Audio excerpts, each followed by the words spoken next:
अभी मैं कुछ दिन पहले ऑपोजिशन पार्टीज़ के लीडर्स के साथ गया और अब हम कांग्रेस पार्टी के जो सीनियर लीडर्स हैं उनके साथ गए।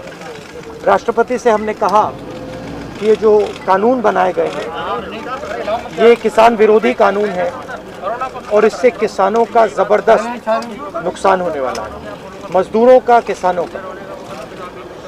सरकार ने कहा था कि ये कानून किसान के फायदे के हैं और देश को दिख रहा है कि किसान कानून के खिलाफ खड़ा हुआ है। और मैं प्रधानमंत्री जी से कहना चाहता हूं कि ये किसान हटेगा नहीं। प्रधानमंत्री को ये नहीं सोचना चाहिए कि किसान और मजदूर घर चले जाएंगे, नहीं जाएंगे। जब तक ये कानून वापस नहीं लिया जाएगा, जॉइंट सेशन कीजिए और कानून को एकदम वापस लीजिए, क्योंकि किसान वापस नहीं जाने वाला है। और हम सब, विपक्ष की सब पार्टियां किसानों के साथ, मजदूरों के साथ खड़े हैं और खड़े रहेंगे। जिस प्रकार से ये कानून पास किया गया वो भी बिल्कुल गलत था। बिना डिबेट किए, बिना किसानों से चर्चा किए, बिना मजदूरों से पूछे ये कानून ऊपर से थोप दिए गए और इन कानूनों को हटाना ही पड़ेगा, विड्रॉ करना ही पड़ेगा। हम 3 लोग राष्ट्रपति के पास गए हैं, बट हम करोड़ों सिग्नेचर्स लेके गए हैं। हम किसान की आवाज राष्ट्रपति जी को तक ले गए।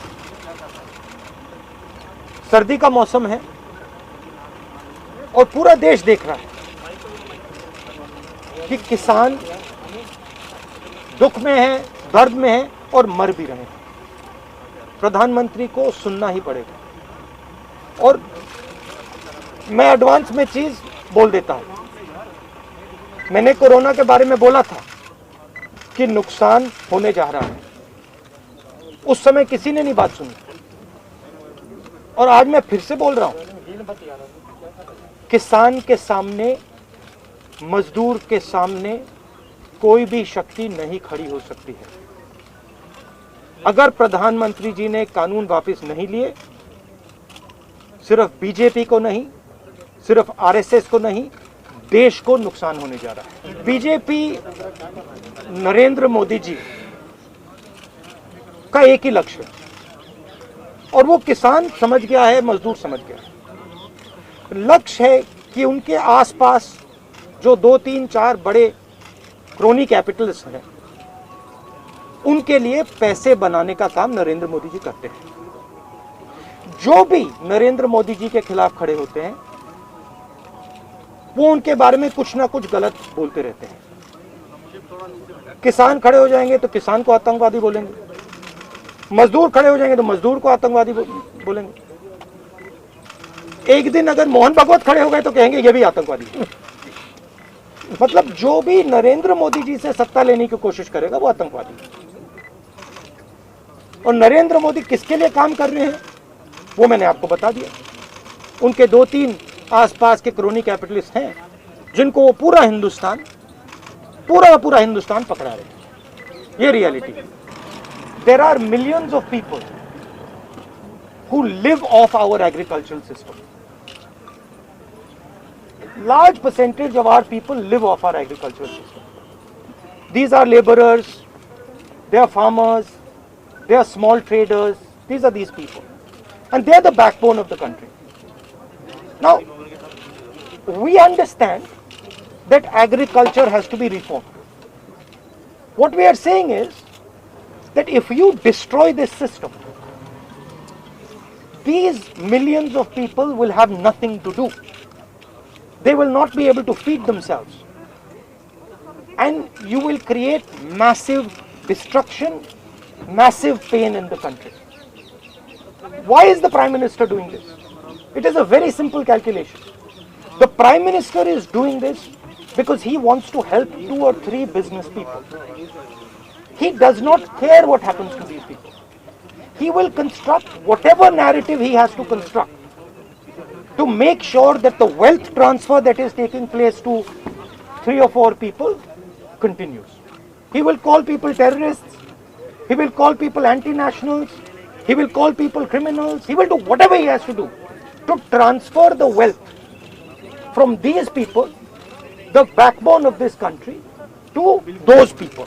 3 or 4 of them, 5 of them. That's the crux. And we are fighting this. We are saying that in India, where you have destroyed the agricultural system, will not function. Just like I said, take Corona seriously. Corona is going to kill people in massive numbers if you do not act. At that time they said, scaremongering. Now they're not saying scaremongering. When I suggested to the Prime Minister that do not do this in a centralized way, give power to the chief ministers, he didn't do it. He caused thousands and thousands of people to die because he didn't do it. And then afterwards, after I said it in the press conference, he did it.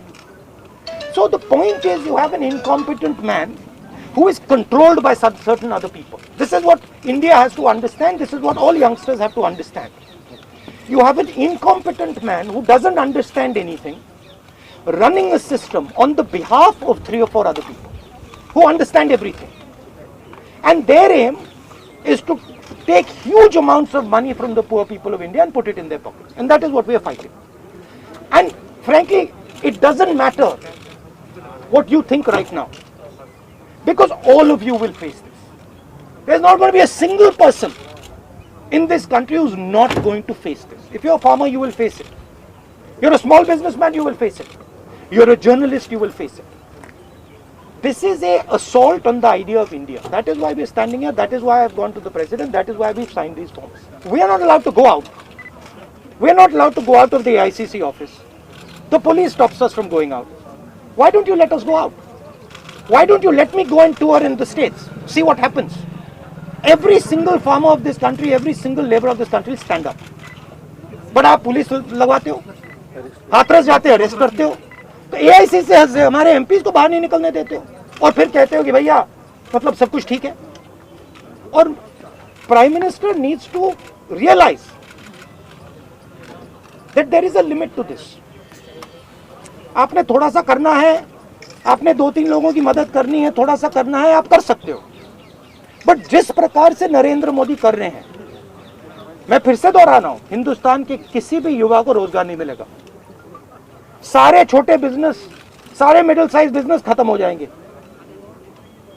और दूसरी बात याद रखिए, जिस चीज को आप सब भूल गए हैं, चाइना बॉर्डर पे बैठा है. चाइना ने हिंदुस्तान की हजारों किलोमीटर जमीन छीन ली है. प्रधानमंत्री उनके बारे में क्यों नहीं कहते? उसके बारे में चुप क्यों है?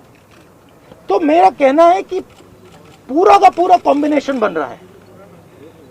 एक तरफ आप अपने सिस्टम को तोड़ रहे हो, आप अपने लोगों को लड़ा रहे हो, आप अपने किसान को मार रहे हो, मजदूर को मार रहे हो, और दूसरी तरफ बाहर से फोर्सेस देख रही हैं, कह रहे हैं कि बहुत अच्छा है, नरेंद्र मोदी हिंदुस्तान को कमजोर कर रहा है और हमारे लिए अच्छी अपॉर्चुनिटी बनने जा रही है. मैं देश को बता रहा हूं, मैं वार्निंग दे रहा हूं कि आप देखिए क्या हो रहा है. और मैं आपको भी कह रहा हूं, प्रेस वालों को भी कह रहा हूं, मैं समझता हूं कि आपको सैलरी मिलती है और आपके लिए बहुत मुश्किल है. मैं समझता हूं बात, इसलिए आप नहीं कह पाते हो जो आपको कहना है. मगर आपके देश को, हमारे देश को बहुत जबरदस्त नुकसान होने वाला है. बहुत डेंजरस रास्ते पर यह देश चल रहा है. कांग्रेस के तमाम एमपीज को इंक्लूडिंग प्रियंका जी को भी जो है डिटेन करे, उस पर आपको, वो तो तरीका है, इनका तरीका है डिटेन करना, मारना पीटना, ये इनका तरीका है. बट हम नहीं करते. आपको लगता है सही है? ये आप किस देश की बात कर रहे हो? ये कौन सी देश की बात कर रहे हो? डेमोक्रेसी या मतलब कौन से देश की बात कर रहे हो? इंडिया की बात कर रहे हो? इंडिया में कोई डेमोक्रेसी नहीं है. डेमोक्रेसी इंडिया में ये मतलब आपके इमेजिनेशन में हो सकती है, मगर रियलिटी में है नहीं. आप एग्रीकल्चर फार्मर थी, अब आप जर्नलिस्ट हैं, है ना? तो आप जानते हो कि आपके फादर ने इन्वेस्टमेंट किया या नहीं? नहीं, मैं तो जानती हूं, लेकिन अरे मैं आपसे पूछ रहा हूँ, आप देश की महिला हैं, आपके पिता ने इन्वेस्टमेंट किया ना? मेरी मदर फार्मर है, उन्होंने इन्वेस्टमेंट किया ना? किसके लिए इन्वेस्टमेंट किया? क्या इन 2-3 लोगों के लिए इन्वेस्टमेंट किया? 24 घंटा इन्वेस्टमेंट करते हैं और उधर इन्वेस्टमेंट कहीं और जाता है, रिटर्न कहीं और जाता है. Thank you.